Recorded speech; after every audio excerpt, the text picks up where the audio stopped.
ఇప్పుడు కేవలం 7,999 up to 10 kgs వరకు బరువు తగ్గి అధిక బరువు నుంచి వచ్చే ప్రధాన సమస్యలను దూరం చేసుకోండి. తెలుగు సినిమాల కథలకి కొరత లేదు. సినిమాలకి 2 కథలు 2 కళ్ళుగా ఉన్నాయి. ఒకటి దేవుడు, రెండోది దెయ్యం. ఈ 2 స్టోరీస్ ని నమ్ముకుంటూ ఎన్ని సినిమాలైనా తీసేయొచ్చు. దేవుడు కావాలా, దెయ్యం కావాలా? చాయిస్ ఈజ్ యోర్స్ లా ఎలా మారిందో చూసేద్దామా? తెలుగు సినిమా దేవుడు దెయ్యం చుట్టూ తిరుగుతోంది. ఇదే కాన్సెప్ట్ తో సినిమాలు తీయాలనుకునే వారికి కథల కొరత లేదు. ఈ శుక్రవారం 3 సినిమాలు వస్తే అందులో 2 దేవుడి కథలే. గోపిచంద్ భీమా అయితే దేవుడు దెయ్యాన్ని ఒకే కథలో రాసుకున్నాడు దర్శకుడు హర్ష.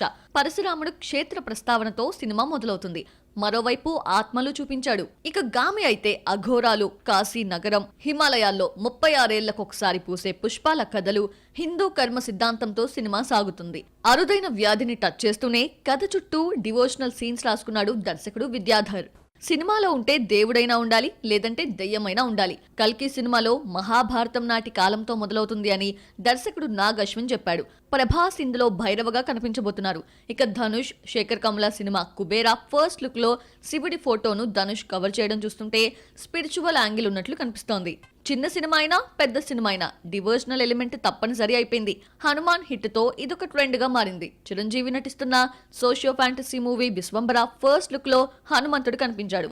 గొప్ప శివభక్తుడు కన్నప్ప కథలో మంచు విష్ణు నటిస్తున్నాడు. ఓదెలా 2 ఫస్ట్ లుక్ లో తమన్నా సాధువుగా డిఫరెంట్ లుక్ తో ఆకట్టుకుంది.